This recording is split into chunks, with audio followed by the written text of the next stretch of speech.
Welcome to lecture 6 determination of workability, in which today we will discuss compaction factor test, VB test and flow table test.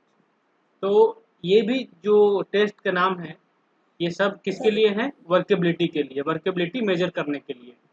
एक test आपने last class में देखा होगा जो था slump test. ठीक है, स्लम्प टेस्ट की मदद से भी हम लोग वर्केबिलिटी निकालते हैं।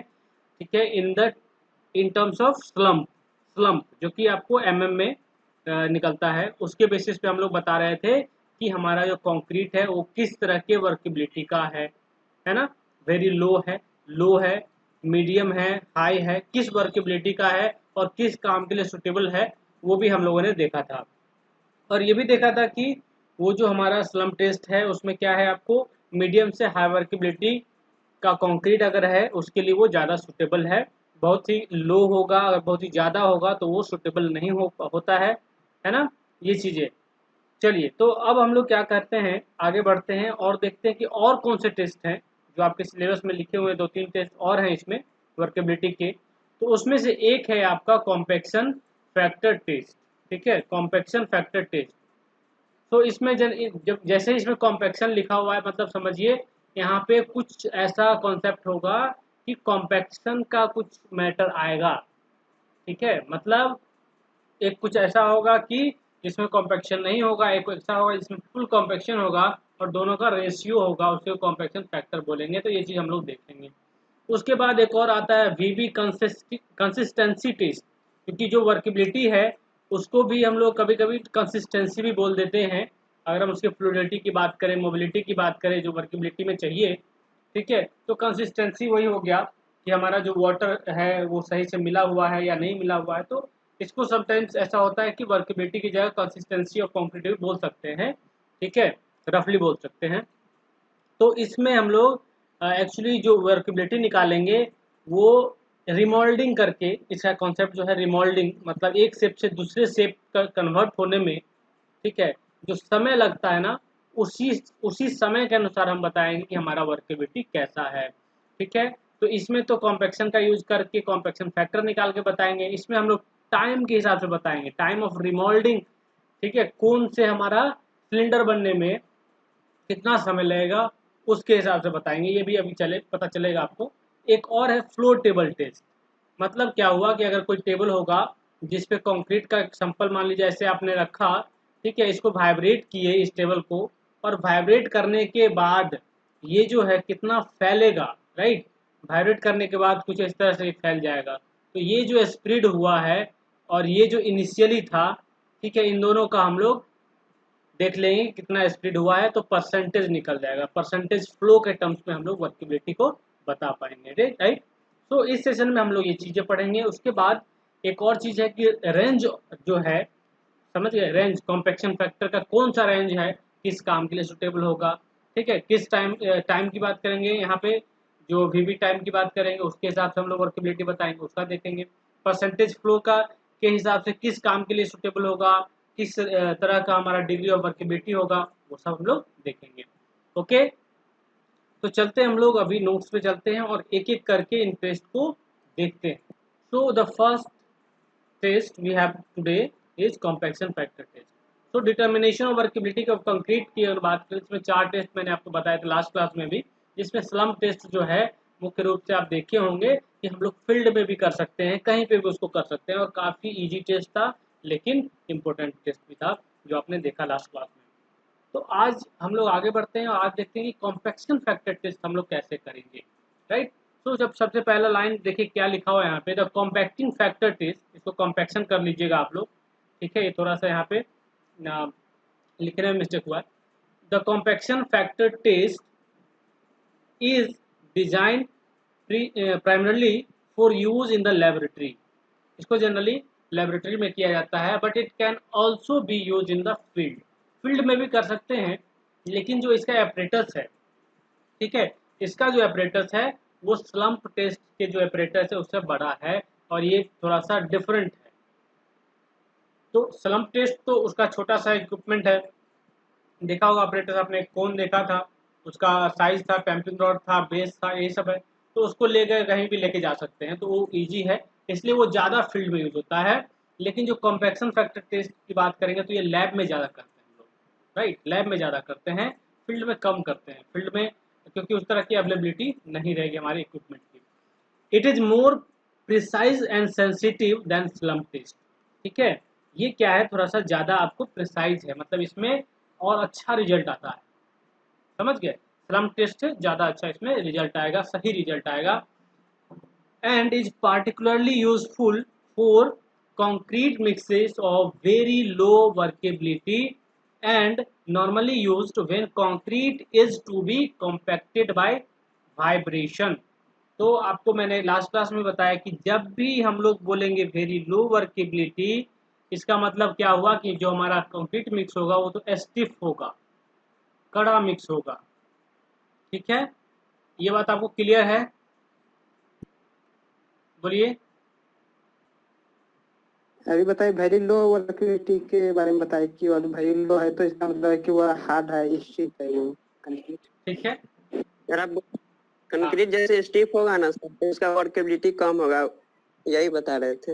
हाँ ठीक है, तो लो वर्केबिलिटी का मतलब है, तो ये जो टेस्ट है ये आपको वेरी लो वर्केबिलिटी के लिए यूजफुल होता है, क्योंकि वेरी लो वर्केबिलिटी होगा तो हम लोग स्लम टेस्ट में हमारा रिजल्ट अच्छा नहीं आएगा, ठीक है, तो उसके लिए हमारा कॉम्पैक्शन फैक्टर टेस्ट है कि वेरी लो वर्केबिलिटी का भी मिक्स को टेस्ट कर पाएंगे, ओके।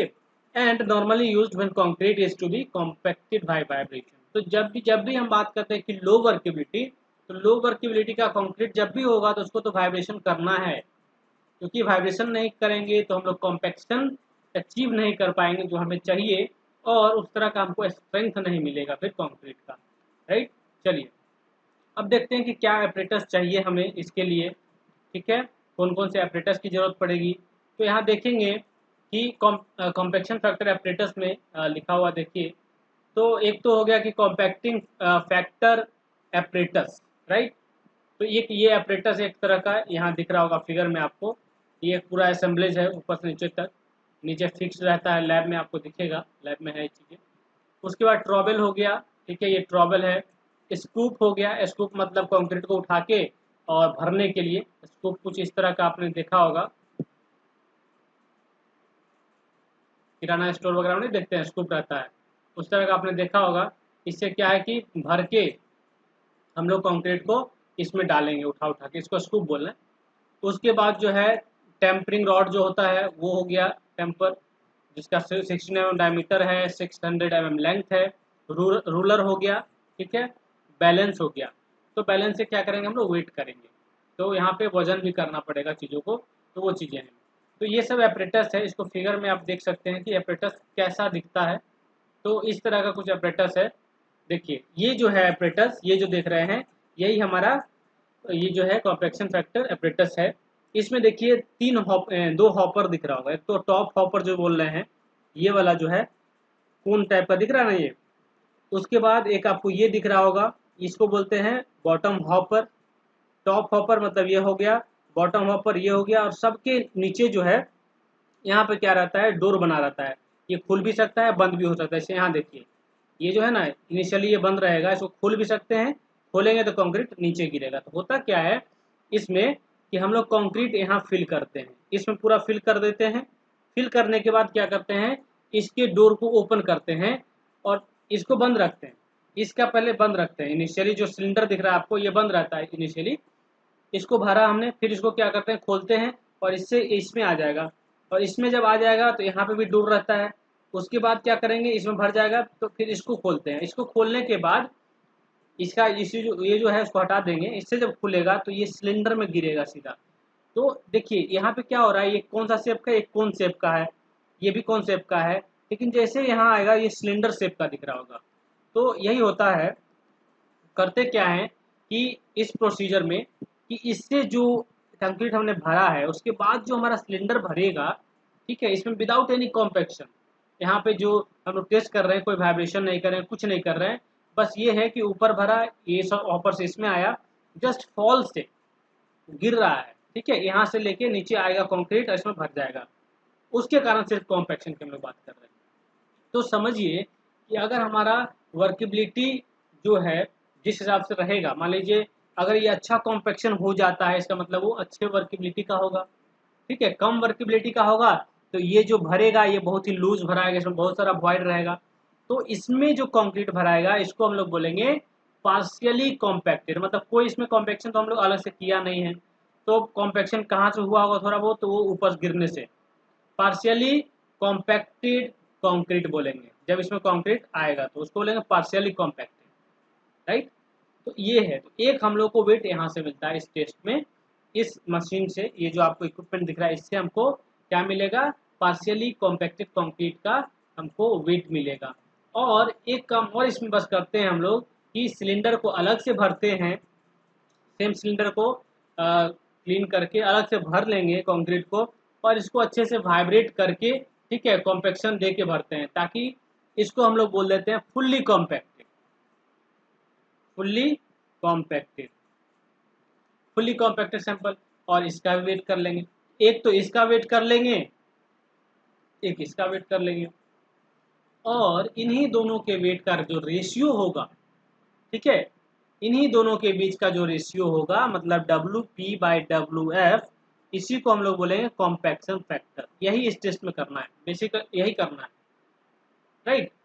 इसी में आपको इसी तरह से हम लोग कॉम्पैक्शन फैक्टर निकाल लेंगे और उसी के बेसिस पे कह देंगे कि किस तरह का हमारा कंक्रीट है।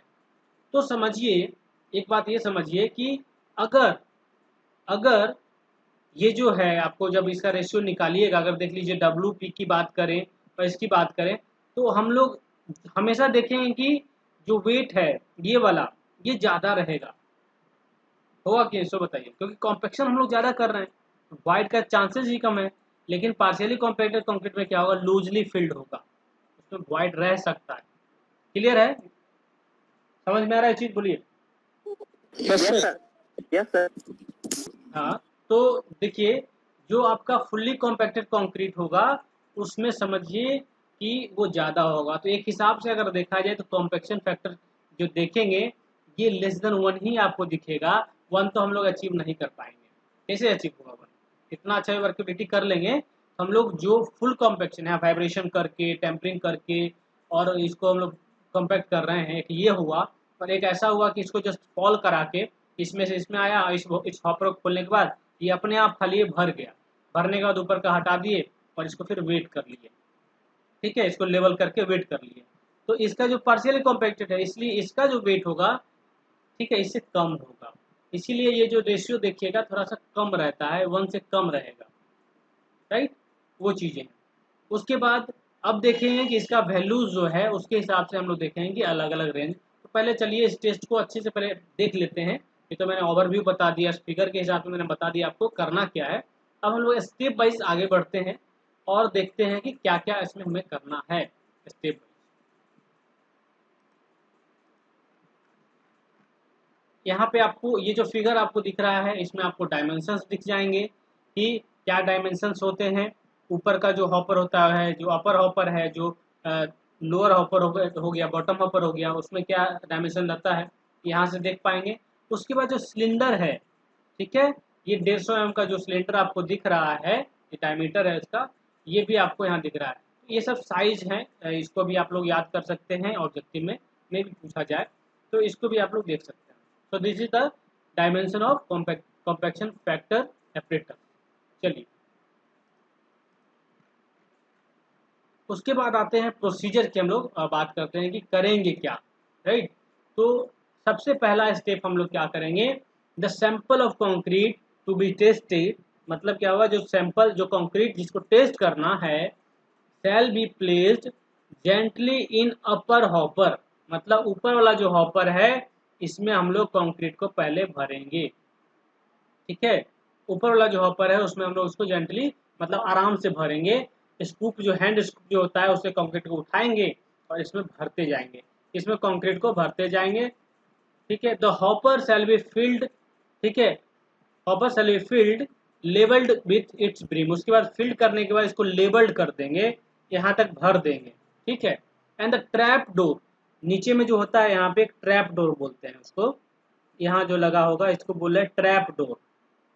तो इनिशियली तो इसको बंद रखेंगे, उसके बाद क्या करेंगे कि जब भर देंगे, इसको पूरा फिल कर लेंगे कंक्रीट से, उसके बाद इसको फिर खोल देंगे, ये वाला ट्रैप डोर को D1, इसको D1 बोल देते। चलिए इसको हम लोग यहाँ से ओपन कर देंगे, और जैसे ही खोलेंगे, ठीक है, the trap door shall be open so that the concrete falls into lower hopper, और ये लोअर हॉपर में आके गिरेगा, और ये इस तरह से रहता है, ये बाहर नहीं गिरेगा, राइट। इसका मुंह देखिए, इसका डायमीटर देखिए, तो इससे जो भी ये गिरेगा वो सब इसी में आके जाएगा, ठीक है, इसमें आके भर जाएगा, इसमें आके भर जाएगा। हम लोग यहाँ पे कोई कॉम्पैक्शन नहीं कर रहे हैं, कोई वाइब्रेशन नहीं दे रहे, ये ध्यान रखना है।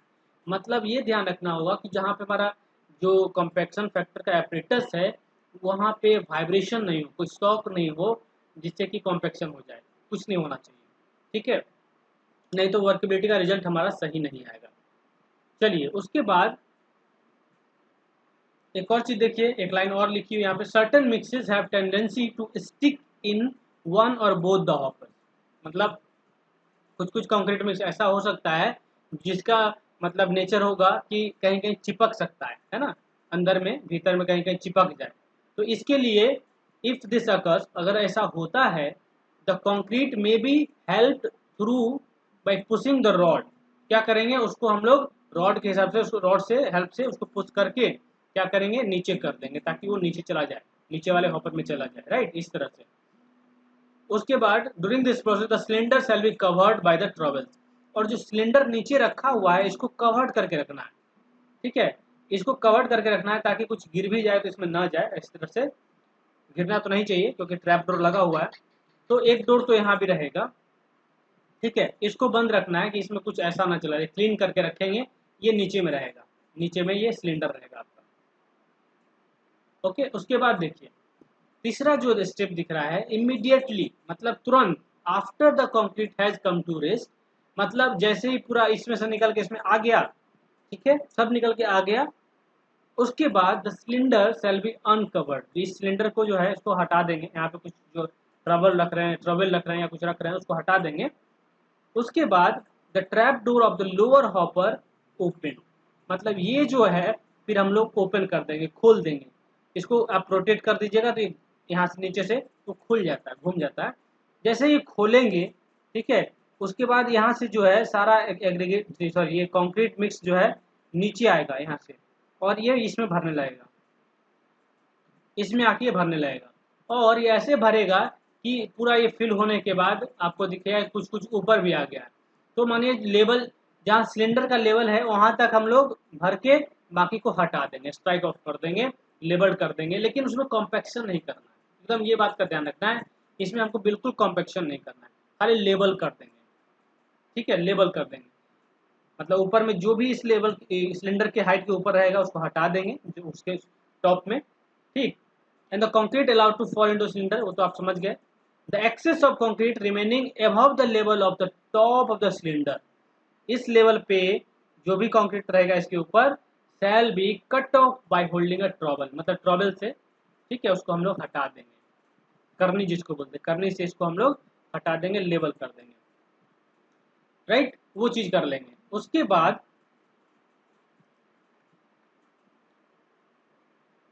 बाद देखिए क्या करेंगे, उसको प्लेन कर दिया हमने, ऊपर से बराबर कर दिया हमने, ठीक है, and moving them symmetrically one from each side above the top of the cylinder, मतलब उसको चारों तरफ से बराबर कर देना है, मिला देना है।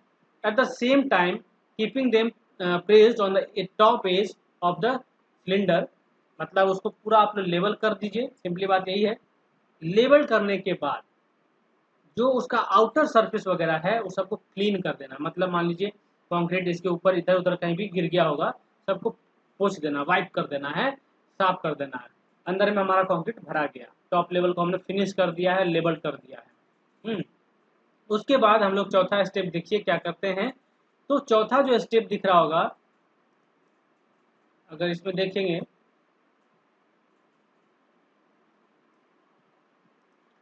The outside of the cylinder shall B wiped clean, ठीक है, the above operation shall be carried out at a place free from vibration और शॉक, मतलब ये जो ऑपरेटर जहां आपने लगाया है यहाँ पे कोई किसी भी तरह का वाइब्रेशन नहीं होना चाहिए, ठीक है, क्योंकि वाइब्रेशन हो जाएगा तो कॉम्पैक्शन हो जाएगा, वो हम नहीं चाह रहे हैं, ठीक है।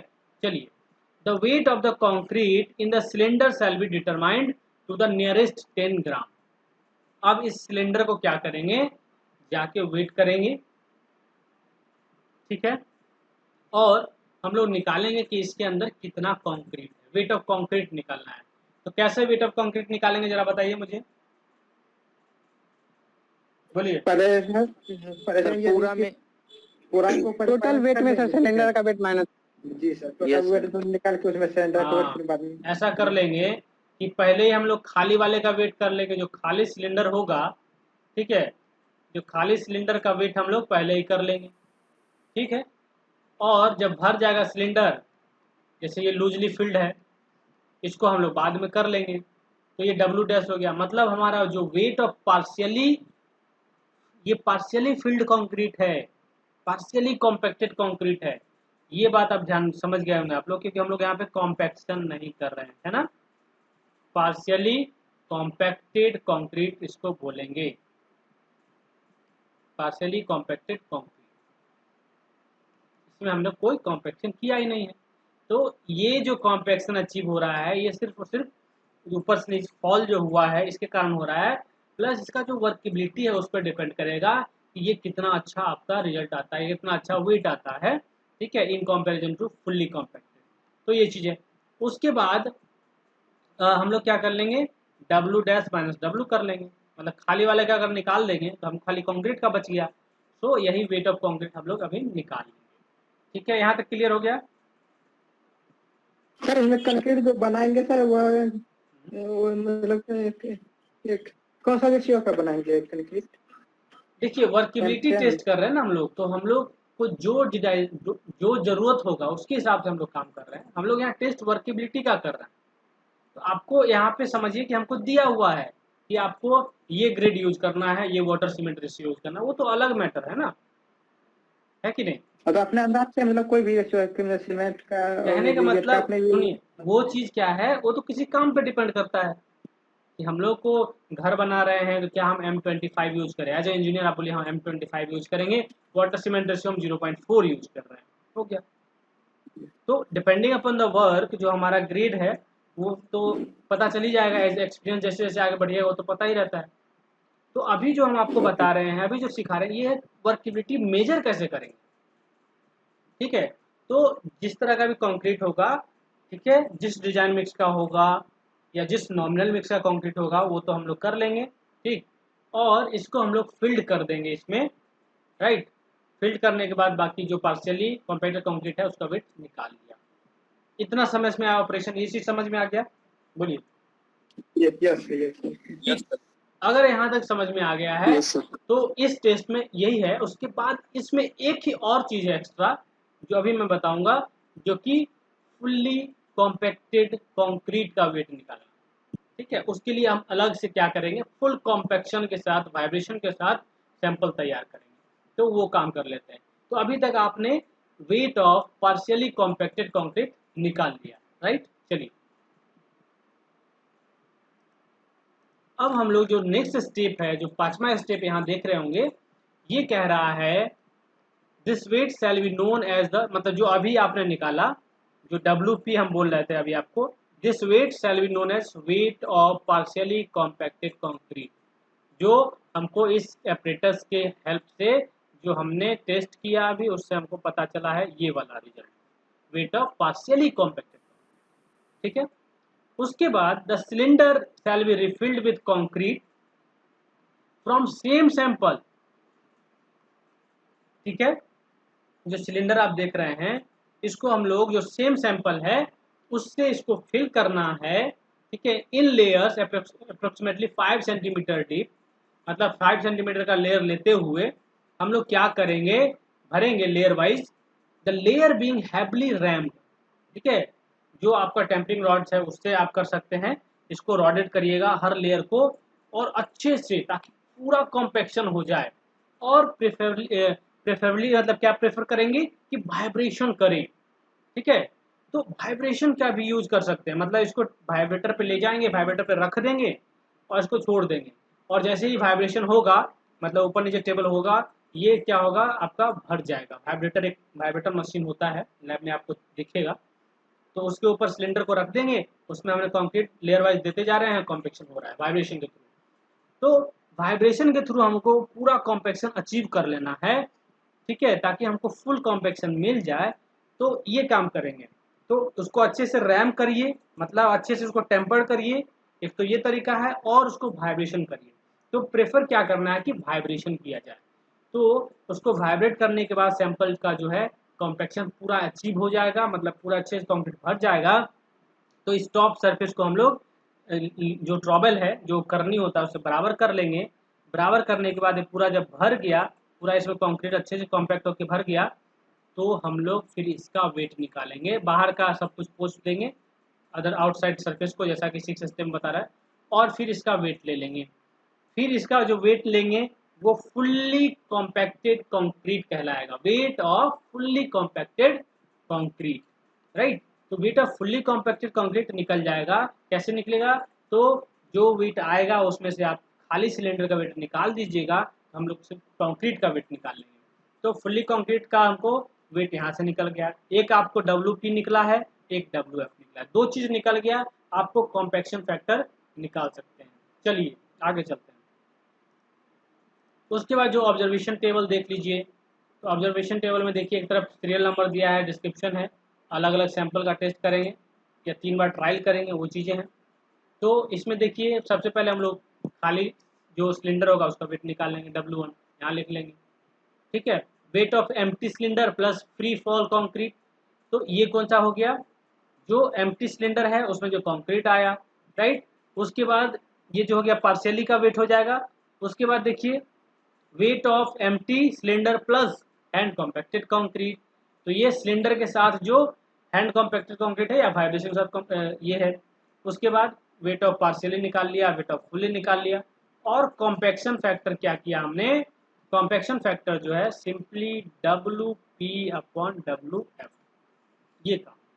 पार्शियली कंक्रीट का वेट ऊपर और फुल्ली कॉम्पैक्टेड कंक्रीट का वेट नीचे कर दिया, और निकाल लेंगे कि क्या रेशियो आता है। चलिए इसका भी डेटा दिखाते हैं आपको क्या क्या रेशियो आ सकता है। तो ये हो गया, इसी तरह का फॉर्मूला है। कभी मान लीजिए पूछा जाए या आपको डेफिनेशन पूछा है कॉम्पैक्शन फैक्टर क्या है, ठीक है, तो आप लोग इस तरह से लिख सकते हैं कि कॉम्पैक्शन फैक्टर क्या है? It is the ratio of weight of partially compacted concrete to the weight of fully compacted concrete. Clear है ये चीजें? बोलिए। यस सर, ठीक है। Yes sir. चलिए अब हम लोग देखते हैं कि इसका रिकमेंडेड वैल्यूज क्या है। तो ये सेम टेबल मैंने जो आपको कल दिखाए होंगे कि जो स्लम टेस्ट में था, तो ये हम लोग कल देख रहे थे। आज हम लोग कॉम्पैक्शन फैक्टर की बात करेंगे या कॉम्पैक्शन फैक्टर की बात करेंगे, दोनों चीज है। तो कॉम्पैक्शन फैक्टर जो है, अगर ये वेरी लो वर्केबिलिटी का कंक्रीट है तो कॉम्पैक्शन फैक्टर देखिए 0.78 आ रहा है ना। कहने का मतलब कि अगर एक रिलेशन बनाइएगा तो कॉम्पैक्शन फैक्टर अगर कम होता है तो वर्केबिलिटी क्या होगा? बोलिए, कम होगा या ज्यादा होगा? कम होगा सर। हाँ, मतलब अगर ये कम होता है तो ये भी कम होगा, है ना। देख रहे हैं ना, ये लो है 0.78 है, ये वेरी लो हो गया। तो वेरी ड्राई मिक्स हो गया, तो इसको क्या करना होगा? बहुत अच्छे से वाइब्रेशन करना होगा, और इसको हम लोग रोड वगैरह में भी यूज कर सकते हैं। फिर देखिए लो वर्केबिलिटी का कंक्रीट होगा तो उसका कॉम्पैक्शन फैक्टर आपको आएगा 0.85 के आसपास में आएगा। तो 0.85 में अगर आ रहा है उसको बोलेंगे लो वर्केबिलिटी मिक्स है, ठीक है। इसको भी हम लोग रोड्स में यूज कर सकते हैं, या जहाँ पर एनफोर्समेंट बहुत कम है वहाँ यूज कर सकते हैं, जहाँ वाइब्रेशन देना मस्ट है, ठीक है। उसके बाद एक आ गया मीडियम वर्केबिलिटी का। तो मीडियम वर्केबिलिटी कंक्रीट कौन सा होगा? जिसका कॉम्पैक्शन फैक्टर 0.92, ठीक है, इस तरह के रेंज में अगर होगा तो उसको हम लोग बोलेंगे कि ये कंक्रीट जो है मीडियम वर्केबिलिटी का मिक्स है, ठीक है। और इसको हम लोग कहाँ यूज कर सकते हैं? तो नॉर्मल रेनफोर्स कंक्रीट में, जैसे घर बनाते हैं, बीम ढालते हैं, स्लैब ढालते हैं, ये सब में यूज कर सकते हैं, ठीक है, क्योंकि ये मीडियम वर्केबिलिटी का कंक्रीट मिक्स होगा। तो मैनुअली कॉम्पैक्शन भी हो सकता है यहाँ पे, है ना, और लाइट कॉम्पैक्शन भी करेंगे। तो हम लोग कॉम्पैक्शन को अचीव कर पाएंगे। एफर्ट कम लगेगा, कॉम्पैक्शन अचीव जल्दी कर पाएंगे। ठीक है, चलिए उसके बाद एक और चीज़ जो है, अगर हमारा वर्केबिलिटी जो कॉम्पैक्शन फैक्टर है अगर 0.95 होता है तो वर्केबिलिटी का डिग्री होगा हाई, वो हाई हो गया। ठीक है, हाई वर्केबिलिटी का कंक्रीट मिक्स होगा। और इसको हम लोग कहाँ यूज कर लेंगे, क्योंकि हाई वर्केबिलिटी है, ज़्यादा फ्लोबिलिटी होगा। तो इस कारण से, इस वजह से देखिए हुआ क्या कि जो wait of partially compacted concrete है वो ज़्यादा हो रहा है जैसे ही वर्केबिलिटी बढ़ रहा है। देख रहे हैं, कॉम्पैक्शन फैक्टर जो है ये एक्चुअली में क्या है, WP/WF है। तो WF चलिए इसको हम मानते हैं कांस्टेंट मान लेते हैं, तो इसी पे ना डिपेंड कर रहा है। बोलिए यस सर, यस। मतलब जितना अच्छा से हमारा वर्केबल जितना ज़्यादा होगा उतना हमारा ये वेट बढ़ेगा, और जितना लो वर्केबिलिटी का रहेगा उतना ये कम रहेगा। तो जितना हमारा ये कम रहेगा कॉम्पैक्शन फैक्टर कम हो जाएगा। इसलिए जो कॉम्पैक्शन फैक्टर का रिलेशन अगर देखा जाए, अगर बाकी चीज़ों को कांस्टेंट मानते हैं तो ये डायरेक्ट रिलेशन किसके साथ है, आपको वर्केबिलिटी के साथ, कि कॉम्पैक्शन फैक्टर अगर बढ़ता है तो हमारा वर्केबिलिटी भी बढ़ रहा है ना। ये हाई तो ये भी हाई है ना, लो हो गया तो लो हो गया, इस तरह से। तो हाई वर्केबिलिटी कंक्रीट का कहाँ यूज ज़्यादा होता है, जहाँ पे कंजेस्टेड रेनफोर्समेंट है, मतलब बहुत ज़्यादा स्टील बार्स जहाँ यूज किया गया है उस तरह के सेक्शन में इसका ज़्यादा यूज किया जाता है।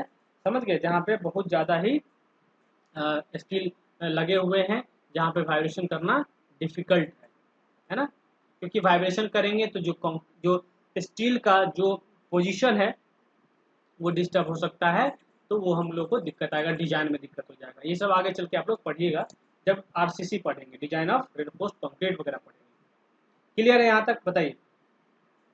हाँ यस सर, ठीक है।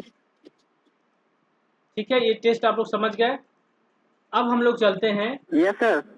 गुड, अब हम लोग चलते हैं एक जो हमारा टेस्ट नेक्स्ट है, तीसरा नंबर, जिसको हम लोग बोलते हैं VB कंसिस्टेंसी टेस्ट।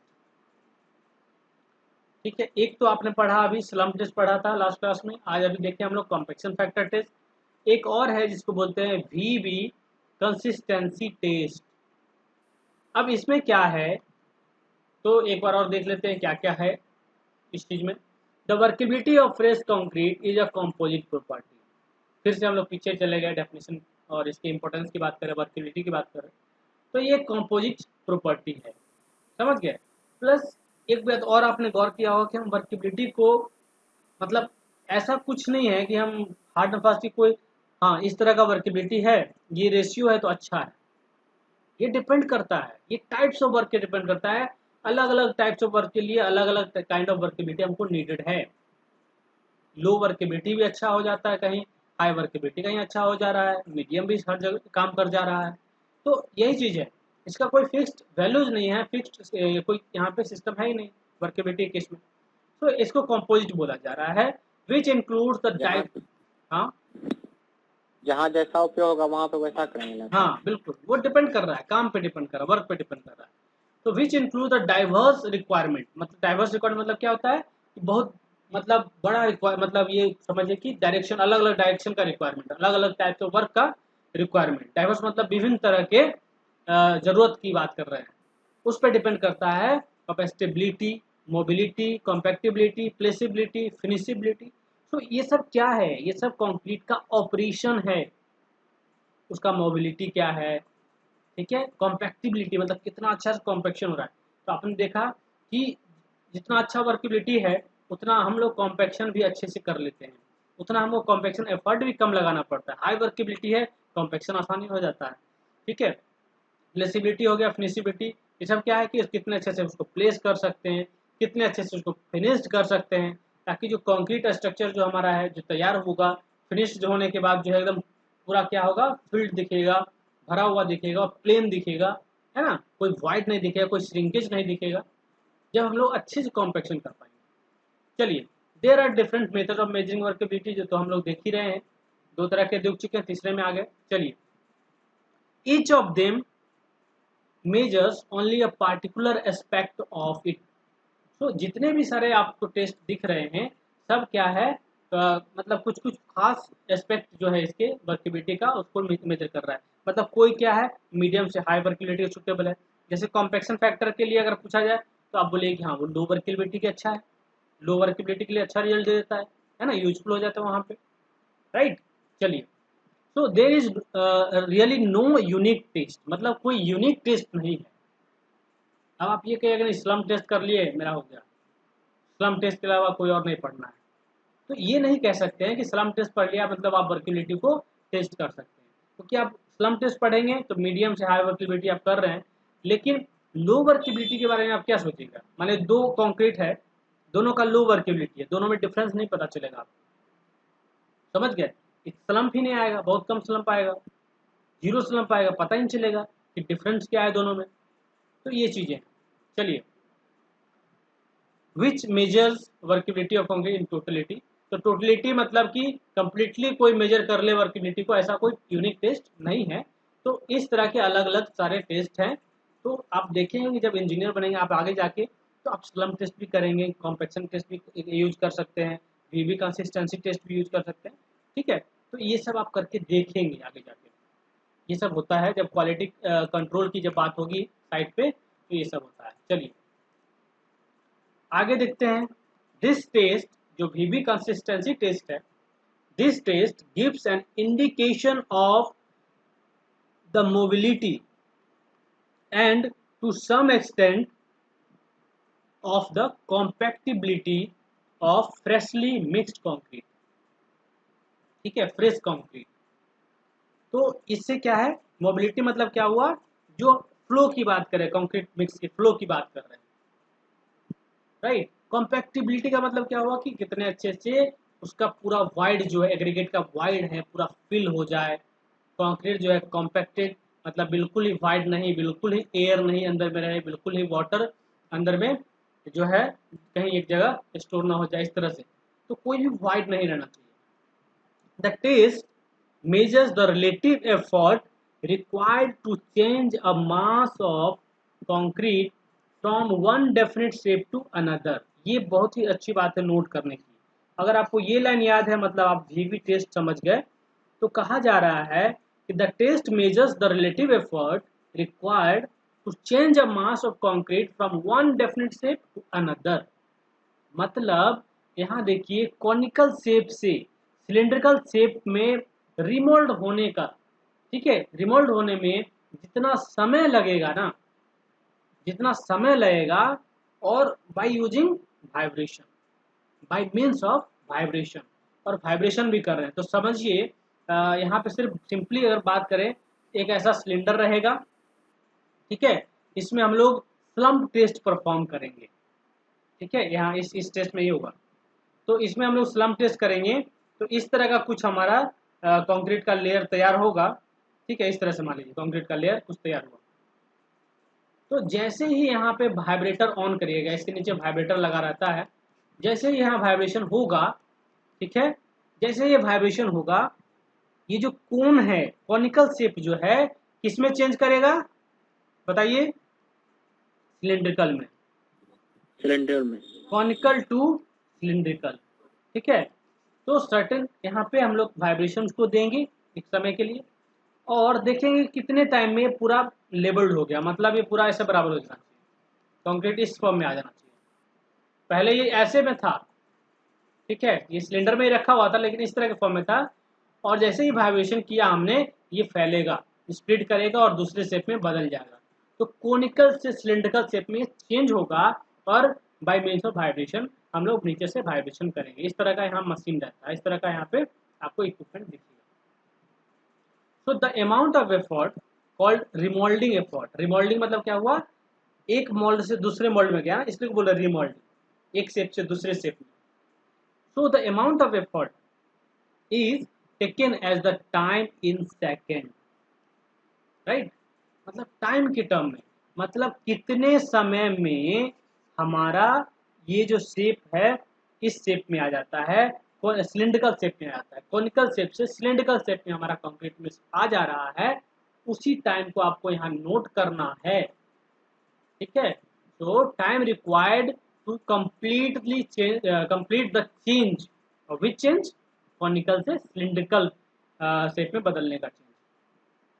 तो उसी टाइम को हम लोग क्या करेंगे, नोट करेंगे, और जैसे ही हम लोग को टाइम का पता चलेगा वही हमारा रिजल्ट हो जाएगा। And on the basis of time हम बोलेंगे कि ये किस तरह का वर्केबिलिटी है। तो अब मुझे बताइए कि अगर समय कम लग रहा है, इसका मतलब ये किस तरह का वर्केबिलिटी होगा? High workability. बिल्कुल, मतलब अच्छा वर्केबिलिटी, हाई वर्केबिलिटी होगा, अच्छा तो नहीं बोलना चाहिए, हाई वर्केबिलिटी होगा, क्योंकि जैसे समय कम लगेगा तो हमारा वर्केबिलिटी अच्छा है, इसलिए तुरंत बदल गया, तुरंत रिमोल्ड हो गया। लेकिन अगर समय ज़्यादा लगा, टाइम ज़्यादा लगा, इसका मतलब वर्केबिलिटी क्या होगा बताइए? लो होगा। यस, स्टिफ मिक्स है, कड़ा मिक्स है, इसीलिए उसमें समय ज़्यादा लगा उसको शेप चेंज होने में। तो इस केस में, इसमें, इस टेस्ट में यही कॉन्सेप्ट है, टाइम, कितने समय में हमारा कंक्रीट जो है, जो कॉनिकल शेप में इनिशियली है, वो सिलिंड्रिकल शेप में आ जाएगा। चलिए अब इसका हम लोग देखेंगे प्रोसीजर, राइट। आते हैं, एक दो लाइन और देख लेते हैं। The time required for complete remoulding in second, generally second में निकालते हैं, is consider as a measure of workability and is expressed as the number of VB second, और इसी को हम लोग बोलते हैं वीवी सेकेंड। इसी टाइम को हम लोग बोलेंगे V B second. The method is suitable for dry concrete. अब देखिए ये मेथड किसके लिए सुटेबल है, तो ये ड्राई कंक्रीट के लिए सुटेबल है, मतलब लो वर्केबिलिटी का अगर है उसके लिए सुटेबल है, ठीक है। ड्राई कंक्रीट किसको बोलना है, स्टिफ मिक्स को बोलना है, जिसका वर्केबिलिटी लो है। तो वेरी लो वर्केबिलिटी का भी अगर कंक्रीट है तो उसका टेस्ट हम इससे कर सकते हैं, समझ गए।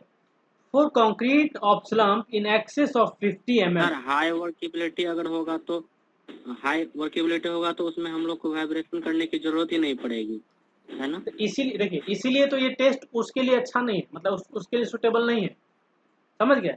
हाई वर्केबिलिटी के लिए हम लोग स्लम टेस्ट कर लेंगे, मीडियम से हाई वर्केबिलिटी है, स्लम टेस्ट कर लीजिए, तो ये चीज़ है।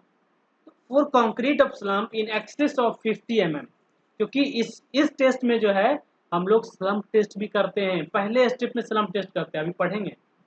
For concrete of slump in excess of 50 mm the remoulding is so quick that the time can not be measured. अब समझिए, अभी आपने जो बोला, अभी आपने एकदम सही क्वेश्चन बोला आपने, कि अगर उसमें स्लम्प ज़्यादा रहेगा, मतलब हाई वर्केबिलिटी का रहेगा, टाइम ही नहीं पता चलेगा, कुछ तुरंत वो जो है एक स्टेप से दूसरे स्टेप में बदल जाएगा, है ना। जैसे ही हम लोग स्लम्प कोण निकालेंगे वो दूसरे स्टेप में चेंज हो जाएगा विदाउट एनी वाइब्रेशन। तो क्या हम उसमें समय निकाल पाएंगे? 0 सेकेंड। 0 सेकेंड का क्या मीनिंग? कोई मीनिंग नहीं, समझ गए। तो ये चीज़ जो है, ये टेस्ट जो है आपको ड्राई कंक्रीट, मतलब वेरी स्टिफ मिक्स जो होता है, वेरी लो वर्केबिलिटी का मिक्स है, उसके लिए ये सूटेबल होता है, ठीक। चलिए आगे, एपरेटस क्या क्या चाहिए। सो एपरेटस की अगर हम बात करें तो यहाँ पे आपको जो है इस तरह का एक एपरेटस दिख रहा होगा यहाँ, ठीक है। तो ये जो देख रहे हैं नीचे में जो है ये वाइब्रेशन है, वाइब्रेटर बोलिए इसको, ये वाइब्रेटर है, इसी के ऊपर जो है यहाँ पे सिलेंडर लगा हुआ है, ठीक है।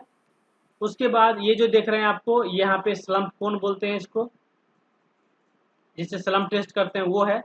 इसके ऊपर ये जो लगा हुआ है भरने के लिए लगा हुआ रहता है, इस तरह का रहता है, ठीक है। ये निकल भी जाएगा, हट जाएगा यहाँ से, ये रहेगा, इसमें से हम लोग कंक्रीट को भरेंगे ताकि कोण में जाए, उस पर इसको लिफ्ट कर देंगे तो ये हट भी जाएगा, इस हट जाएगा, और जैसे ये हट जाएगा तो हम लोग स्लम्प को मेजर कर सकते हैं कि स्लम्प क्या है। तो स्लम्प भी मेजर कर सकते हैं यहाँ पे आप, ठीक है, कि 50 से नीचे का स्लम्प है तो ठीक है, 50 से ज़्यादा स्लम्प है तो समझिए कि वो क्विकली सेट कर दे, क्विकली रिमोल्ड हो जाएगा, ठीक है, वो चीज़ है। प्लस उसका अगर अलग अलग अगर देखिएगा डायमेंशन वगैरह देखना है, इस फिगर में आप देख पाएंगे कि क्या डायमेंशन रहेगा। तो ये तो कोण का डायमेंशन तो आपको पता ही है, ऊपर में कितना रहता है 100 mm, ये कितना रहता है 200 mm रहता है, और ये रहता है आपको 300 mm। ये आपको याद हो जाना चाहिए, ये एकदम पूछा जाता है, ठीक है। उसके बाद अगर हम सिलेंडर की बात कर लेंगे तो यहाँ से देख लीजिए, ये जो है 200 दिख रहा है, ठीक है, ये वाला। उसके बाद 350 यहाँ से लेके कोन तक का हाइट दिख रहा होगा आपको, राइट। तो ये चीज़ है, तो इस तरह का रहता है। बट हम लोग को सिंपली इसका मेजरमेंट से ज़्यादा फर्क नहीं पड़ता है, क्योंकि हम लोग को सिंपली क्या चाहिए कि इस शेप से ये सिलेंडर के शेप में क्या बदला, कितने समय बदला, बस यही देखना है, इस तरह के शेप है ना। चलिए, तो आगे चलते हैं, देखते हैं कि प्रोसीजर पूरा क्या है, ठीक है। तो एपरेटर्स की अगर हम बात करें तो एक मशीन चाहिए आपको, मे बी कंसिस्टेंसी टेस्ट करने के लिए जो एपरेटर्स है वो चाहिए। ये vibrator table resting upon elastic support, ठीक है, वाइब्रेशन के लिए। ए मेटल पॉट, ये वाला सिलेंडर। ए सीट मेटल कोन, ये कोन हो गया, ठीक है, both at open at both ends, मतलब ये दोनों एंड पे ओपन रहता है। ए स्टैंडर्ड आयरन रॉड, ठीक है, टेम्परिंग के लिए, ये सब चाहिए। बैलेंस चाहिए वजन करने के लिए, ठीक है। चलिए,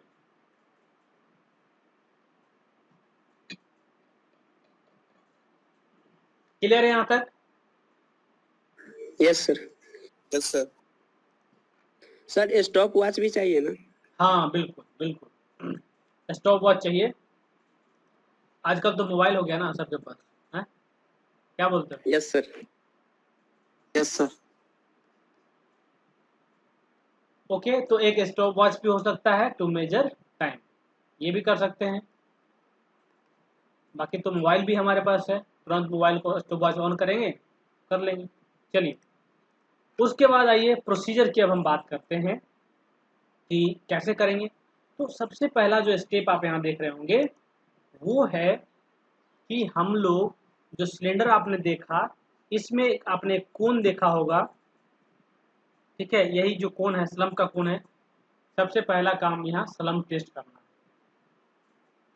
ठीक है। इसमें ही सबसे पहले क्या करेंगे, slump test as describe in, जो कोड है आपका 1199/1959, जो मैंने आपको लास्ट क्लास में बताए थे, जो प्रोसीजर बताए थे, उसी हिसाब से स्लम्प टेस्ट करेंगे। It's perform placing the slump cone inside the sheet metal cylindrical port of the consistometer। तो कंसिस्टोमीटर जो है, जो एपरेटस है, उसका जो सिलेंडर है उसी में हम लोग क्या करेंगे, स्लम्प कोन को रख देंगे और इसी में हम लोग स्लम्प टेस्ट परफॉर्म करेंगे। मतलब इसको अलग अलग लेयर में फिल करेंगे, इसको टेम्परिंग करेंगे, ठीक है। 25 बार जो मैंने बताया आपको टेम्परिंग करते रहेंगे, पूरा फिल हो जाएगा और जब कंक्रीट पूरा भर जाएगा तो हम लोग इसको लिफ्ट करेंगे। कंक्रीट फिल हो गया, इसको उठा लेंगे। उसके बाद the glass disc attached to the swivel arm shall be moved and placed just on the top of the slump cone in the pot before the cone is lifted. तो एक जैसे अभी क्या है, एक सिस्टम वहाँ लगा रहता है, ठीक है, एक आर्म बना हुआ रहता है, उससे क्या है हम लोग मेजरमेंट कर सकते हैं। किसका मेजरमेंट कर सकते हैं, कि स्लम्प का मेजरमेंट हो जाएगा, ठीक है। तो उसको हम लोग क्या करेंगे, एक जो डिस्क लगा हुआ रहता है उसको हम लोग मूव करके वहाँ कहाँ ले आएंगे, top of the slump cone में ले आएंगे। The position of the concrete cone shall be noted, ठीक है, by adjusting the glass disc attach to the swivel arm. और इस मशीन में क्या रहता है कि आपको मेजरमेंट करने के लिए भी यहाँ पे ये नोट यहाँ दिया रहता है, मेजरिंग यहाँ पे रूलर टाइप दिया रहता है, उसमें बना रहता है, ठीक है। तो उससे आपको पता भी चल जाएगा कि किस हाइट पे है, ये आपको पता चलता रहेगा। The cone shall be lifted up and the slump noted on the graduated rod. जो ग्रेजुएटेड रॉड है, ठीक है, उसको लोअर करेंगे। ये फिक्स रहता है, यहाँ पे फिक्स नहीं रहता, मतलब यहाँ पे लगा हुआ रहता है, लेकिन ये ऊपर नीचे हो सकता है। यहाँ पे एक ये फिक्स करने के लिए रहता है, इसको घुमाइएगा तो कस जाएगा, खोलिएगा तो खुल जाएगा, ठीक है। स्लम्प जो है क्या करेंगे, by lowering the glass disc. तो ग्लास डिस्क जो है इनिशियली यहाँ रहेगा और जैसे ये कोन निकल जाएगा उसको नीचे लाएंगे और देख लेंगे। मान लीजिए ऐसा कुछ हुआ और इस तरह से कुछ आ गया हमारा, तो ग्लास डिस्क को यहाँ तक लाएंगे और फिर मेजर करेंगे कि क्या डिफरेंस आया, क्या स्लम्प आया, राइट। यहाँ पे स्केल का यूज नहीं करके हम लोग को जो ग्रेजुएटेड रॉड है उसी का यूज करके हम लोग सिंपली बता सकते हैं। तो यहाँ से स्लम्प इस तरह से निकल जाएगा, ठीक है। The electrical vibrator shall be then switched on. और जब हम ये कर लेंगे, स्लम्प निकल जाएगा आपका, स्लम्प नोट कर लिया आपने, ठीक है, स्लम्प का अलग मैटर है, स्लम्प आपने नोट कर लिया। उसके बाद हम लोग क्या करेंगे, जो नीचे वाइब्रेटर है इसको ऑन कर देंगे, और जैसे ही इसको ऑन करेंगे ये वाइब्रेट होने लगेगा और कंक्रीट क्या होगा, अपना शेप बदलने लगेगा, and the concrete shall be allowed to spread out in the pot, जो सिलेंडर है उसमें। तो जैसे वाइब्रेशन ऑन करेंगे धीरे धीरे वो फैलना शुरू कर जाएगा और उसका शेप बदलना शुरू हो जाएगा। ठीक है, तीसरा स्टेप में देखिए, द वाइब्रेशन इज कंटिन्यूड, कब तक कंटिन्यू करेंगे, till such a time as the conical shape of the concrete disappears, और कब तक करेंगे, जब तक कि हमारा इस तरह का शेप नहीं आ जाता है, मतलब सारा कंक्रीट जो है सिलिंड्रिकल शेप में नहीं आ जाता है, तब तक इसको वाइब्रेट करेंगे, and the concrete assumes a cylindrical shape, ऐसा शेप ले लेगा। This can be judged by observing the glass disc from the top of the disappearance of transparency, मतलब ऊपर एक ग्लास प्लेट लगा रहता है, जो डिस्क हो गया, जो अभी बता रहे थे डिस्क जो रहता है, उसके ऊपर से देखिएगा ये क्या होगा, ये आपको लगेगा कि हाँ वो सिलिंड्रिकल शेप में आ गया है, और जैसे सिलिंड्रिकल शेप में आ गया, immediately when the concrete fully assumes a cylindrical shape, जैसे ही सिलिंड्रिकल शेप में आ जाएगा, हम लोग क्या करेंगे, जो स्टॉप वॉच है उसको बंद कर देंगे। शुरू कहाँ करेंगे, जहाँ वाइब्रेशन को स्विच ऑन कर रहे हैं वहाँ पे स्टॉप वॉच को ऑन भी करना है, जहाँ वाइब्रेशन शुरू कर रहे हैं स्टॉप वॉच को ऑन कर दिया हमने। उसके बाद फिर क्या किया हमने कि जैसे ही फुल्ली सिलिंड्रिकल शेप में आ गया, हम लोग स्टॉप वॉच को बंद कर देंगे, ऑफ कर देंगे, और टाइम को नोट करेंगे। ठीक है, टाइम जो आएगा उसको नोट करें। The time required for the shape of concrete to change from slump cone shape to cylindrical shape in second is known as VB degree. ठीक है, वीबी डिग्री बोलिए या वीबी सेकेंड्स बोलते हैं, जनरली सेकेंड्स बोल सकते हैं ज़रा। तो वीबी सेकेंड्स आपको पता चल जाएगा, टाइम पता चल गया, और जैसे ही टाइम पता चल गया आप कह सकते हैं कि ये किस तरह का कंक्रीट है, राइट। सो इमिडिएटली ये चीज़ कर लेंगे। उसके बाद पांचवा जो स्टेप है, लास्ट स्टेप जो है, the method is very suitable for very dry concrete whose slump value can not be measured by slump test, मतलब जिसका वर्केबिलिटी बहुत ही लो है, वेरी लो वर्केबिलिटी कंक्रीट के लिए ये जो टेस्ट है ये सुटेबल है। ठीक है, इससे क्या होगा कि जो टाइम जो वाइब्रेशन करेंगे, उसका वाइब्रेशन करने के बाद आपको अच्छा खासा समय मिल जाएगा, टाइम मिलेगा, जितना सेकंड आएगा उस सेकंड को आप नोट कर लेंगे और आप बता पाएंगे।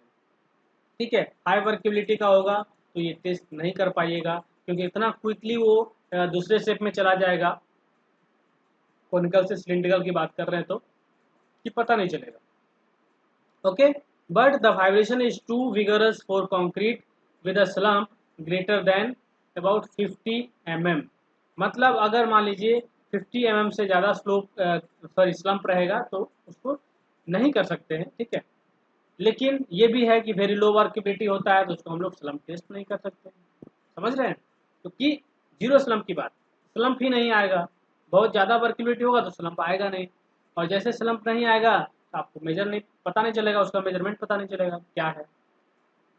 दो सैंपल सेम ही टाइप का सैंपल हो, पता कैसे चलेगा, डिफरेंस पता नहीं चलेगा, तो उसके लिए हम लोग वीबी टेस्ट करेंगे। तो इस टेस्ट में ऑब्जर्व, हाँ बोलिए सर। ये वाइग्रस क्या है, वाइग्रस फॉर? ठीक है, तो यहाँ पे जो वाइब्रेशन की हम लोग बात कर रहे हैं, विगरस की बात कर रहे हैं, मतलब इसका हिंदी मीनिंग बोलिएगा तो वो होता है जोरदार, मतलब इतना जोरदार वाइब्रेशन होता है कि जो आपका स्लम्प है, ठीक है, अगर ज़्यादा होगा 50 से ज़्यादा होगा तो आपको समय नहीं पता चलेगा वीबी कंसिस्टेंसी टेस्ट में, तो उसको आप नहीं कह पाएंगे। चलिए अब आते हैं हम लोग range of workability for different type of work की अगर बात करें। ठीक है, तो ये देख लीजिए यहाँ पे अलग अलग तरह के यहाँ पे डिस्क्रिप्शन दिया हुआ है। ठीक है, उसके बाद यहाँ वर्केबिलिटी का मेजरमेंट दिया, स्लम्प दिया हुआ है यहाँ पे, और कॉम्पैक्शन फैक्टर दिया है, और वीबी टाइम दिया है, तीनों टेस्ट का यहाँ पे दिख रहा होगा आपको। तो एक यहाँ दिख रहा है मॉइस्ट अर्थ, ठीक है, बहुत ज़्यादा स्टिफ हो गया है उस केस में। जैसे यहाँ वेरी ड्राई हो गया, तो वेरी ड्राई के केस में देखिए हम लोग स्लम्प नहीं कर रहे हैं, ये टेस्ट हम लोग नहीं कर रहे हैं, मॉइस्ट अर्थ बोल रहे हैं, या मतलब ये क्या होगा, बहुत कम वर्केबिलिटी का है इसलिए इस पर टेस्ट नहीं कर रहे हैं। ड्राई पे हम लोग किए हैं तो 0 से 25 आया है, कॉम्पैक्शन फैक्टर 0.75 आया है। ठीक है, वेरी ड्राई का कर रहे हैं तो 0.7 हमारा कॉम्पेक्शन फैक्टर आ गया। लेकिन उससे और ज़्यादा लो वर्किबिलिटी में जाएंगे तो आप कॉम्पेक्शन फैक्टर भी वहाँ नहीं कर पा रहे हैं, है ना, देख रहे हैं ये चीज़ है। उसके बाद देखिए प्लास्टिक किसको बोल रहे हैं, जहाँ 25 से 50 स्लम्प आ रहा है उसको प्लास्टिक बोल रहे हैं।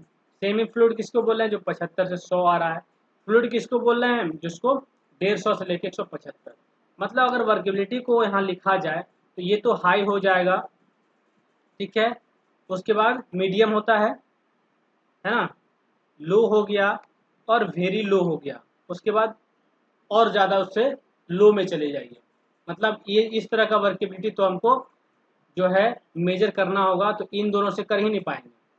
तो उसके लिए हमारे पास वीबी टेस्ट है, इससे कर सकते हैं। तो अगर आपका फ्लूइड कहने का मतलब हाई वर्केबिलिटी है तो आपका जो सेकेंड्स है, अगर सेकेंड में देखिएगा मोर फ्लूइड देन 1, ठीक है। मतलब क्या होगा 1 सेकेंड मतलब तुरंत हो जाएगा, हाई वर्केबिलिटी का तुरंत हो जाएगा, तो ये टेस्ट तो करना ही नहीं आपको। बहुत हाई वर्केबिलिटी का है तो वीबी टेस्ट क्यों करेंगे, है ना। सेमी फ्लूइड की बात करें, मीडियम की अगर बात करें तो आपको यहाँ देख रहे हैं 1 2 3 सेकेंड, लगभग 1 से 2 से लेकर 3 तक इस सेकंड में आपको रेंज में आ जाएगा, तुरंत हो जाएगा। प्लास्टिक में भी देखिएगा तो 5 सेकंड तक दिख रहा है आपको। उसके बाद ड्राई में देखिए 10 सेकंड लग रहा है, क्योंकि वाइब्रेशन इतना जोरदार वाइब्रेशन होता है मशीन में। आप जब टेस्ट करेंगे तो आप देखेंगे इतना वाइब्रेशन होता है कि तुरंत शेप चेंज होगा। तो ये सेकंड का फर्क, सेकंड आपको काउंट करना है। तो ज़्यादा स्टिफ मिक्स होगा तो आप मेजर कर पाइएगा सेकंड, अदरवाइज मेजर कैसे कर पाएंगे, है ना। तो जैसे जैसे ऊपर हम स्टिफ मिक्स की ओर बढ़ रहे हैं, देखिए हमारा टाइम भी बढ़ रहा है ना, टाइम भी हमारा बढ़ रहा है। वर्केबिलिटी जैसे जैसे यहाँ लो होते जा रहा है और यहाँ पे टाइम भी हमारा बढ़ते जा रहा है। मतलब स्टिफ मिक्स है तो उसको रिमोल्ड होने में समय लग रहा है। तो यहाँ देखिए 10 से 15 से लेके 20 सेकेंड जब वेरी ड्राई होगा उस केस में, ठीक है। और उससे ज़्यादा हो जाएगा मॉइस्ट अर्थ की तरह का हमारा अगर वर्क कंक्रीट मिक्स हो है तो उसमें क्या होगा, बहुत ज़्यादा स्टिफ हो गया। तो इन दैट केस ये हमारा 40 सेकंड तक जा सकता है, 20 से लेके 25 टू 40 इस तरह का रेंज अगर आपको दिख रहा है आप कह सकते हैं कि इस तरह का ये मिक्स है। तो ये ऊपर जो देख रहे हैं ये चीज़ें, यही हम लोग मेजर जनरली करते हैं, क्योंकि हायर साइड का जो यहाँ वैल्यू दिख रहा है किस में आ रहा है, तो स्टिफ मिक्स में आ रहा है, जो हार्ड मिक्स हो रहा है जहाँ पे वर्केबिलिटी बहुत कम है। तो सिंपली बात समझनी है कि वीबी टेस्ट जो है वेरी लो वर्केबिलिटी के लिए सूटेबल है, क्योंकि अगर वर्केबिलिटी हाई होगा, मीडियम होगा, तो आप देख पाएंगे कि बहुत ही कम उसका टाइम रहता है। सेकंड मतलब ऑन करेंगे आपका वो रिमोल्ड हो जाएगा, 1 सेकंड 2 सेकंड में रिमोल्ड हो जा रहा है, तो कैसे पता चलेगा, है ना। तो ये सूटेबल होगा वेरी लो वर्केबिलिटी के लिए, ठीक है। क्लियर है यहाँ तक, बताइए। अब आते हैं एक छोटा सा टेस्ट है, बस तुरंत कर लेते हैं इसको। तो फ्लो टेस्ट की बात करेंगे तो जो फ्लो टेस्ट आप देख रहे हैं ये हमारा किस तरह के कंक्रीट के लिए है, तो हाई वर्केबिलिटी का कंक्रीट जो होगा उसके लिए ये सूटेबल है, ठीक है। फ्लो से ही सुनने में आपको मिल रहा होगा कि इसमें हम लोग फ्लो परसेंटेज निकालते हैं, फ्लो निकालते हैं कितना फैलेगा। आप सोचिए, मान लिया हमने यहाँ पे भी जो है आप देखेंगे कि एक इस जो एपरेटस से यूज करते हैं, यहाँ पे भी एक तरह का वाइब्रेशन ही दिया जाता है। एक हमने यहाँ पे मोल्ड ले लिया, मोल्ड को भर दिया, इस शेप में हमारा मानिए मोल्ड को निकाल दिया, इस शेप में हमारा कंक्रीट है। अब क्या करेंगे, इसको वाइब्रेशन करेंगे और वाइब्रेट होके ये कुछ अलग शेप ले लेगा, कंक्रीट हमारा फैल जाएगा, स्प्लिट कर जाएगा। तो यही फ्लो निकालना है, इसका डायमीटर और इसका डायमीटर। इनका दोनों का डायमीटर देखिए, आफ्टर द ड्रॉप, यहाँ ड्रॉप करते हैं, ये ऊपर नीचे ड्रॉप करता है, ठीक है, उसके हिसाब से हम लोग निकालते हैं। तो अब एक तरह का वाइब्रेशन ही है, तो ये फैल जाता है। और इस क्रम में जो टेबल आप देख रहे हैं इसको फ्लो टेबल बोलते हैं। फ्लो टेबल को जैसे वाइब्रेट करेंगे सैंपल चेंज हो जाएगा, ठीक है, स्प्रेड कर जाएगा चारों तरफ से, मतलब इस तरह से फैल जाएगा चारों तरफ। उसके बाद इसका डायमीटर निकाल लेंगे कि कितने डायमीटर में फैला है, और जो डायमीटर निकालिएगा फाइनल डायमीटर ज़्यादा दिखेगा आपको। इनिशियली इसका डायमीटर इतना कम था, फाइनली आपको फैलने के बाद बहुत बड़ा हो जाएगा। तो दोनों का हम लोग फिर निकाल लेंगे कितना परसेंट ये फैला, फ्लो कितना परसेंट फ्लो हुआ, राइट। तो उसका हम लोग परसेंटेज निकालेंगे और परसेंटेज निकालने के बाद कह देंगे कि हाँ ये अगर इतना ज़्यादा फ्लो हुआ है तो ये इसका है, ये फ्लो हुआ है तो इसका है, इस तरह से। ठीक है, चलिए देखते हैं इसको क्लियरली क्या है। The flow test is performed to measure workability of concrete. As the name suggests, in this test, the workability of concrete is measured by examining the flowing property of concrete. ठीक है, flowing property जो spread करने का जो इसका गुण है उसको हम लोग यहाँ मेजर कर लेते हैं, उसी को हम लोग जांच कर लेते हैं। The flow test is used to measure the workability of high और वेरी हाई वर्केबल कंक्रीट। एकदम ये नोट करने वाली बात है और ऑब्जेक्टिव में यही सब पूछा जाता है, आज नहीं आपको आगे चल के भी ये फायदा देने वाला है। ठीक है, कि वर्केबिलिटी ऑफ हाई और वेरी हाई वर्केबल कंक्रीट के लिए हमारा फ्लो टेबल टेस्ट जो है सुटेबल होता है। ठीक है, ये ध्यान रखिएगा कि क्वेश्चन में अगर आ जाए, क्वेश्चन में ये आएगा ऑब्जेक्टिव में कि फ्लो टेबल टेस्ट किस तरह के वर्केबिलिटी के लिए सुटेबल है, तो वहाँ दिया रहेगा लो, हाई, वेरी हाई, इस तरह से वहाँ दिया रहेगा। तो आप समझिए अगर हाई और वेरी हाई में और करके दिया रहेगा तो समझिए कि इसमें ज़्यादा सुटेबल रहेगा। ठीक है, लो रहेगा, वेरी लो रहेगा, मीडियम रहेगा, उसके लिए फ्लो टेबल टेस्ट हमारा सुटेबल नहीं है। ठीक, ये सुटेबल किसके लिए, इसके लिए। Which eventually would exhibit the collapse of slump, मतलब वैसा कॉन्क्रीट जिसको अगर आप स्लम्प टेस्ट करिएगा तो ये सिर्फ कोलैप्स हो जाएगा। कोलैप्स स्लम्प का टाइप याद है, कोलैप्स स्लम्प, इतना ज़्यादा वर्केबिलिटी है कि कोलैप्स कर गया। तो आपको स्लम्प टेस्ट जो है वेरी हाई वर्केबिलिटी के लिए भी स्लम्प टेस्ट सुटेबल नहीं है, वो मीडियम से हाई के लिए सुटेबल है, ओनली मीडियम से हाई। वेरी हाई मतलब उससे भी थोड़ा ज़्यादा जाएंगे तो स्लम्प नहीं आएगा। आपको सोचिए कि ये 300 mm का दिख रहा है तो पूरा ये देखिएगा तो हमको मानिए 290 आ रहा है, इसका मतलब क्या हुआ, इससे हम लोग पता नहीं कर पाते कोलैप्स हो गया है। तो ठीक है, तो ये चीज़ें हैं। It gives an idea about the quality of the concrete with respect to the consistency and cohesiveness. ठीक है, कंसिस्टेंसी मतलब क्या हुआ, फ्लो की बात कर रहे हैं, जब भी कंसिस्टेंसी बोल रहे हैं फ्लो की बात कर रहे हैं, वाटर की बात कर रहे हैं, सीमेंट की बात कर रहे हैं, वाटर सीमेंट के रेशियो की बात कर रहे हैं। ठीक है, तो वाटर हमारा उसमें ठीक है, ठीक परसेंटेज में मिला हुआ है। कोहेसिवनेस की बात क्या कर रहे हैं कि जो सीमेंट पेस्ट है वो एडहेयर कर रहा है, अब मतलब एक दूसरे को क्या है उस पर कोट कर दे रहा है, जम जा रहा है, व्हाइट को भर दे रहा है, बाइंड कर रहा है, कोहेसिवनेस। ठीक है, बाइंड करने वाली शक्ति जो है। This workability test is quite simple to perform and is the best for the concrete which has a nominal maximum size of aggregate less than 38 mm। और जितने भी अभी टेस्ट आपने देखे होंगे तो 38 mm से लेस साइज का जो कंक्रीट है नॉमिनल साइज, उसके लिए ये ज़्यादा सुटेबल है। ठीक है, उसके ऊपर का साइज का आप देखिएगा तो कंक्रीट में यूज भी ज़्यादा नहीं किया जाता है, 38 mm 40 mm मैक्सिमम है, उसके ऊपर का जो कंक्रीट मिक्स डिजाइन में हम लोग ज़्यादा नहीं देखेंगे। ठीक है, तो इसके नीचे का जो है टेस्ट हम लोग करते हैं वर्केबिलिटी के लिए, तो इस 4 तरह के टेस्ट में भी हर जगह आपको 38 mm मैक्सिमम दिख रहा होगा। ठीक है, चलिए अब हम एपरेटर्स की बात करेंगे कि क्या क्या एपरेटर्स लगेगा इसमें। तो एपरेटर्स में हमको चाहिए मोल्ड, सबसे पहला मोल्ड चाहिए, उसका शेप साइज आपको यहाँ लिखा हुआ है।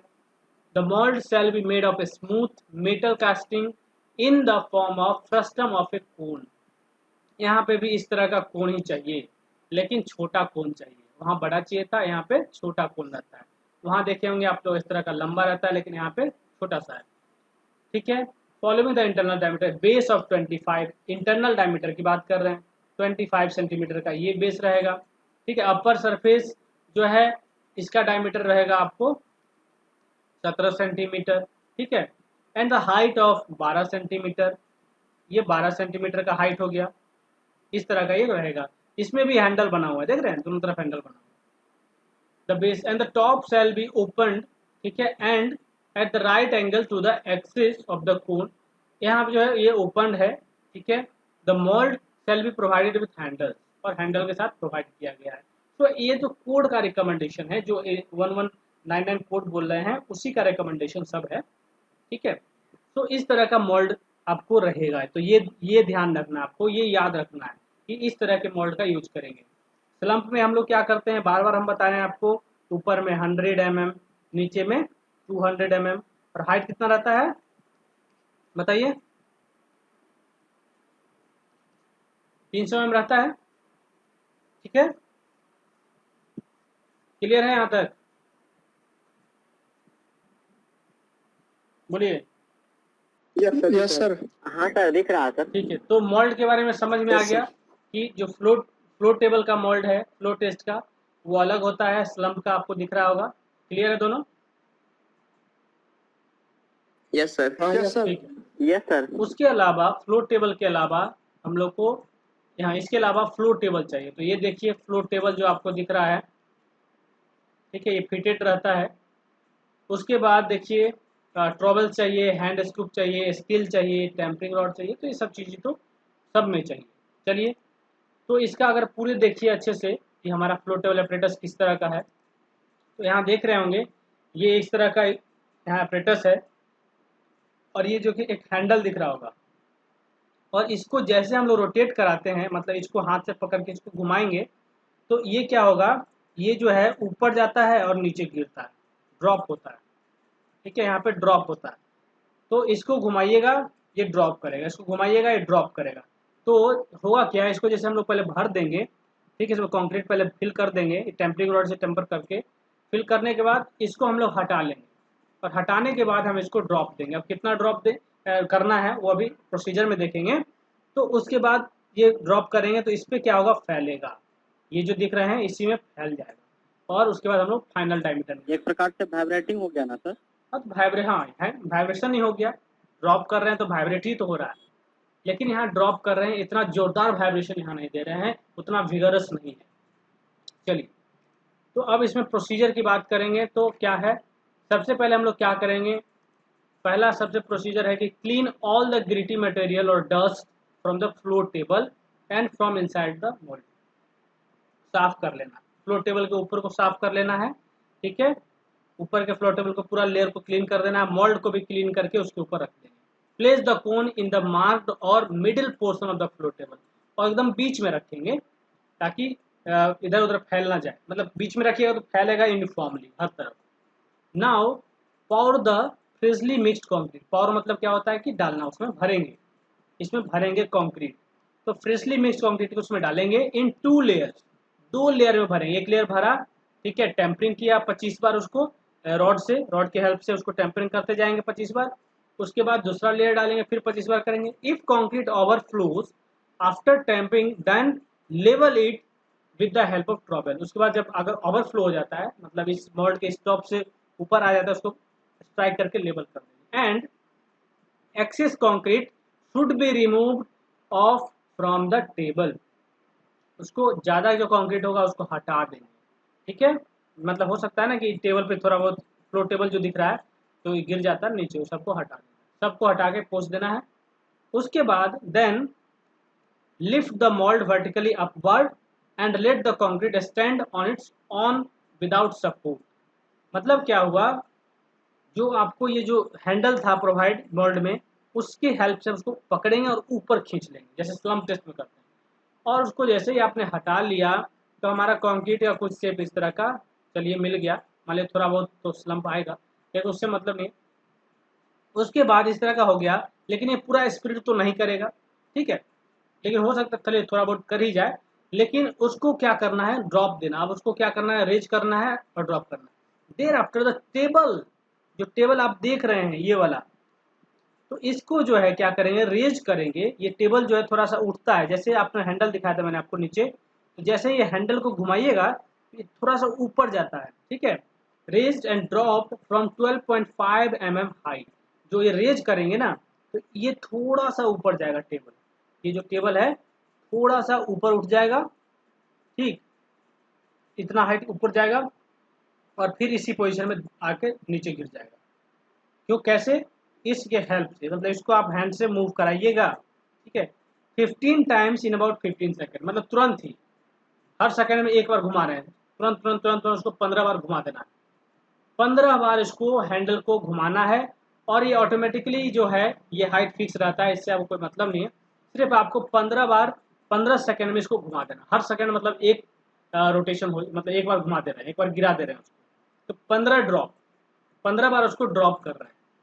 हैंडल को एक बार मूव कीजिएगा पूरा, एक ड्रॉप, दूसरा बार करेंगे तो 2 ड्रॉप, इस तरह से 15 बार उसको करना है 15 सेकंड के भीतर। उसके बाद next, measure the diameter of spread of concrete in 6 directions and note down the average. मतलब इस तरह से रहेगा, ऐसे ऐसे मेजर करते चले जाएंगे, ठीक है, इस तरह से मेजर करते जाएंगे, सभी डायरेक्शन में मेजर कर लेंगे और उसका हम लोग नोट कर लेंगे, जो एवरेज है उसको हम नोट कर लेंगे कि इतना हमारा डायमीटर एट लास्ट आया, ठीक है। इनिशियली तो हमारा कुछ ये था, लेकिन फाइनली जो है ये स्प्रेड करके कुछ ज़्यादा बड़ा आपको दिखेगा। इनिशियली आपका जो है नीचे का जो बॉटम का है वो ले लेंगे, ठीक है। बॉटम का कितना मैंने बताया आपको, जो 25 है, 25 सेंटीमीटर, 25। हाँ, तो 25 सेंटीमीटर था इनिशियली, लेकिन फैलने के बाद वो 25 से कहीं ज़्यादा चला जाएगा, 50 चला जाएगा, 50 मतलब 60 चला जा सकता है, हो सकता है, ठीक है, उतना डायमीटर आ जाएगा। तो ये देखिए, एक ये भी फ्लोर टेबल टेस्ट का ही ऑपरेटर देख लीजिए, इसमें आपको क्लियरली पिक्चर दिख रहा होगा। तो ये काम करेंगे हम लोग, इस फिगर में इटसेल्फ आपको क्लियर हो जाएगा चीज़ें। इसको हम लोगों ने क्या किया, फिल कर दिया है, उसके बाद यहाँ से निकाल रहे हैं। इसको पूरा जब निकाल दिया हमने, उसके बाद वाइब्रेशन करने के बाद देखें कि पूरा फैल जाता है। जब इसको वाइब्रेट किया, ड्रॉप उसको 15 बार करने के बाद जो है ये इस तरह से फैल जाएगा चारों तरफ। ऐसे जो फैल गया है इसका मेजरमेंट कर रहे हैं, देख रहे हैं, स्टील रूलर से हम लोग इसको मेजर कर रहे हैं। और इनिशियली जो था इसका डायमेंशन जो है, इनिशियली ये 25 सेंटीमीटर था, लेकिन फाइनली ये कुछ और हो गया होगा।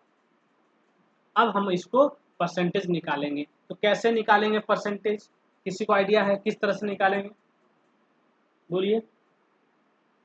परसेंटेज का एवरेज निकालना पड़ता है, यानी कि जितना है ना, यानी कि बराबर डायरेक्शन जिधर है, यानी कि 6 गो डायरेक्शन लेके उसका एवरेज निकाल लेंगे। उसके बाद एवरेज निकाल के फिर 25 जो कि उसका है मोल्ड का नीचे का डायमेंशन, उसमें घटा के फिर वो निकल वहाँ से निकल मतलब DF minus DI upon DI ये इंटू 100, यही हमारा क्या है, परसेंटेज फ्लो हो गया। तो ये हो गया इनिशियल 25 हमारा। तो इसको अगर आप लिखिएगा तो DF माइनस 25, अगर इसको सेंटीमीटर में पुट करिएगा तो इन सेंटीमीटर अपॉन 25 इंटू 100, ये फॉर्मूला बन गया। यही तो हमारा परसेंटेज फ्लो है, ठीक है, यही तो परसेंटेज फ्लो है, यही तो निकालना है इस टेस्ट में। तो यही सिंपल सा प्रोसीजर अपनाएंगे, ठीक है, और हम लोग इस तरह से उसका ऑब्जर्वेशन निकालेंगे। So the percentage increase in the average diameter of the spreading concrete over the base diameter of the mold is called flow of concrete. So flow of concrete would be spread diameter in centimeter minus 25 upon 25 into 100. तो ये हमारा formula general हो गया। अगर in general formula बनाना चाहते हैं तो DF minus DI upon DI, ये बात आप समझ लीजिए, ठीक है, इसी से भी परसेंटेज निकल जाएगा। अब इसमें आप mm में पुट कीजिए तो सेंटीमीटर में पुट कीजिए, जिसमें पुट करना है पुट कर सकते हैं, क्योंकि इनिशियल डायमीटर जो है हमारा 25 सेंटीमीटर मोल्ड फिक्स है, तो इस तरह का ही रहेगा। तो value of flow test should be in the range of 0 to 150%।